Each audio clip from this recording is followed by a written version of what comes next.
Hello दोस्तों, आज की कहानी है तानाशाही। अरे ओ महारानियों, यहाँ तुम्हारे महलों की तरह नौकर नहीं है, काम कर लो थोड़ा। शांति देवी की ये रौबदार आवाज सुनकर उसकी दोनों देवरानियां उषा और संगीता अंदर तक कांप जाती थी।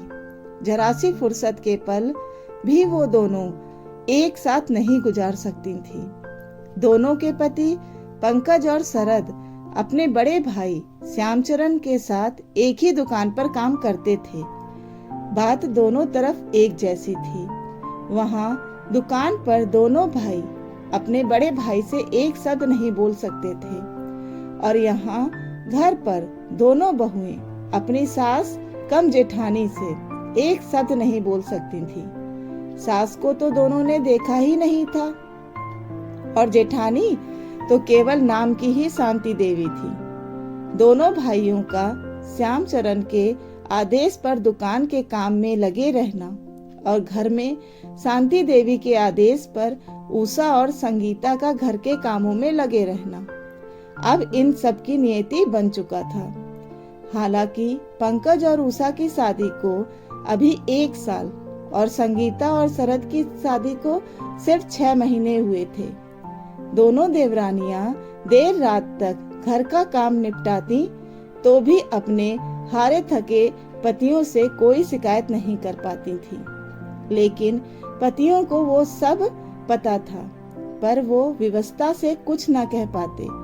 दोनों भाई सब कुछ जानते और समझते थे, पर कुछ नहीं कर पाते थे। माँ बाप के मरने के बाद भाभी ने बड़े भाई को ऐसा काबू में किया कि वो तो ना कुछ देखते थे और ना ही कुछ बोलते थे। घर में सिर्फ शांति भाभी का ही राज था।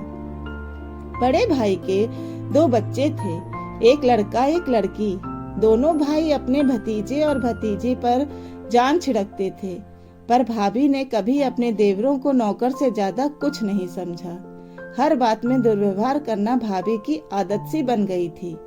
दोनों भाइयों के दिल में भाभी की वैसे तो हर बात चुभती थी, पर एक बात आज भी उनके दिल में थी कि कील की तरह चुभी हुई थी, जो पंकज और शरद की शादी से पहले हुई थी।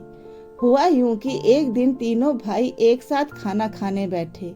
भाभी ने पहले बड़े भाई को खूब देसी घी में चुपड़ चुपड़ कर रोटियां खिलाईं, और जब पंकज और शरद खाना खाने बैठे तो देसी घी का डब्बा एक तरफ रख दिया गया और डालडा से रोटी चुपड़ चुपड़ कर दोनों भाइयों को खिलाने लगी। ये देखकर पंकज ने हिम्मत करके भाभी से कहा, भाभी हमको भी देसी घी से चुपड़ कर रोटी दो ना। बड़े भाई को भी तो आप देसी घी की रोटी देती हो। इतना सुनते ही शांति देवी भड़क गईं और बेलन नचा नचा कर बोली, हाँ तुम्हारा बाप बहुत जायदाद छोड़कर गया है और तुमने बड़े महल खड़े कर दिए हैं, जो तुमको भी देसी घी की चुपड़ी हुई रोटी चाहिए। पर भाभी बाप तो हम सबका एक ही था, और अब बड़े भाई ही हमारे पिता हैं, तो आप ये व्यवहार क्यों करती हैं? पंकज ने भर्राए हुए गले से कहा। इतना सुनते ही शांति देवी का पारा आसमान पर पहुंच गया और उसने बेलन दूर फेंक कर मारा और श्यामचरण से चिल्लाती हुई बोली, मेरे बस का नहीं है कि सबका काम भी करूं और सबके ताने भी सुनूं। पत्नी को क्रोध में देखकर श्यामचरण की तो जैसे जान ही निकल गई। अपने ही दोनों भाइयों को बुरा भला कहकर अपनी पत्नी को मनाया। इन सब के बीच में श्यामचरण को यह देखने का भी ख्याल नहीं मन में नहीं आया कि उस दिन दोनों भाई भूखे ही सो गए। समय बीता और पंकज शरद दोनों की शादी हो गई, लेकिन हालात जस के तस थे। भाई अपने दोनों भाइयों को इसलिए घर से नहीं निकालते थे कि इनसे अच्छे नौकर उसको कहां से मिलेंगे, और भाभी को अब 2 अच्छी नौकरानियां मिल गई थी। पर कहते हैं कि समय एक सा कभी नहीं रहता। समय बीतता गया और पंकज और शरद के भी बच्चे हुए। घर छोटा पड़ने का बहाना बनाकर दोनों भाई श्यामचरण से अलग हो गए। दोनों भाई खाली हाथ घर से निकले। पर दोनों भाइयों ने अपनी एकता को अटूट रखा और एक ऐसा घर लिया जहां वे दोनों अपने परिवार सहित रहने लगे। भाई के व्यवहार से भी दोनों का मन खट्टा हो गया और दोनों भाइयों ने अलग अलग नौकरी कर ली और सुख पूर्वक अपने परिवार में मगन रहने लगे। शांति देवी खुश थी कि दोनों भाइयों को बिना कुछ दिए सब कुछ उसका हो गया। समय अपनी गति से चल रहा था। एक दिन श्यामचरण और शांति देवी के बेटे की भी शादी हो गई। शांति देवी बड़े अरमानों से अपने बेटे के लिए बहू लेकर आई थी। शादी में बड़े भाई ने अपने पत्नी प्रेम के चलते अपने दोनों भाइयों को न्योता नहीं दिया था। इधर पंकज और शरद ने अपने भाई भाभी से रिश्ता तो नहीं तोड़ा था, पर वो रिश्ता अब ऐसा था जैसे बिना खुशबू के फूल। लेकिन अपने किए कर्म सामने जरूर आते हैं और ये शांति देवी को जल्दी ही पता लगने वाला था। समय ने करवट ली और श्यामचरण अब बीमार रहने लगा था और ज्यादातर घर पर ही रहता था। दुकान अब बेटे ने संभाल ली थी।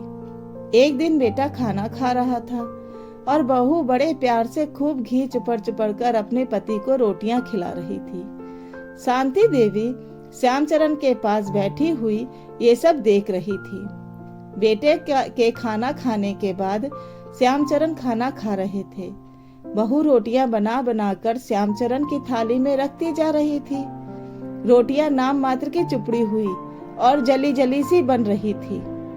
पर कहते हैं ना कि बंदर कितना भी बूढ़ा हो जाए घुड़ुक्की मारना नहीं छोड़ता, और इसी नीति के अनुसार शांति देवी ने कड़क आवाज कर बहू से कहा, क्यों री, ये रोटियां कैसे बना रही है?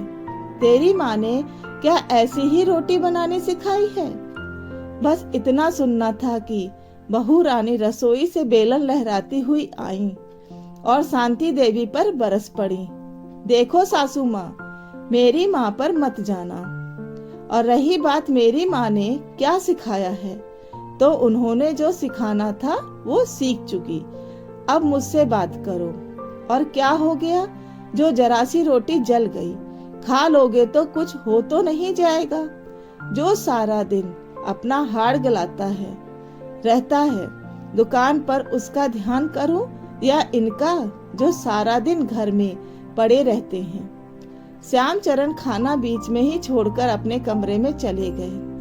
दूसरे कमरे में ये सब सुन रहे बेटे को चुप देखकर शांति देवी बस भगवान से यही प्रार्थना कर रही थी कि ये दिन देखने से पहले वो मर क्यों नहीं गई। एक मेरे देवर और देवरानियां थी जिन्होंने आंख उठाकर भी हम भैया भाभी को कभी नहीं देखा।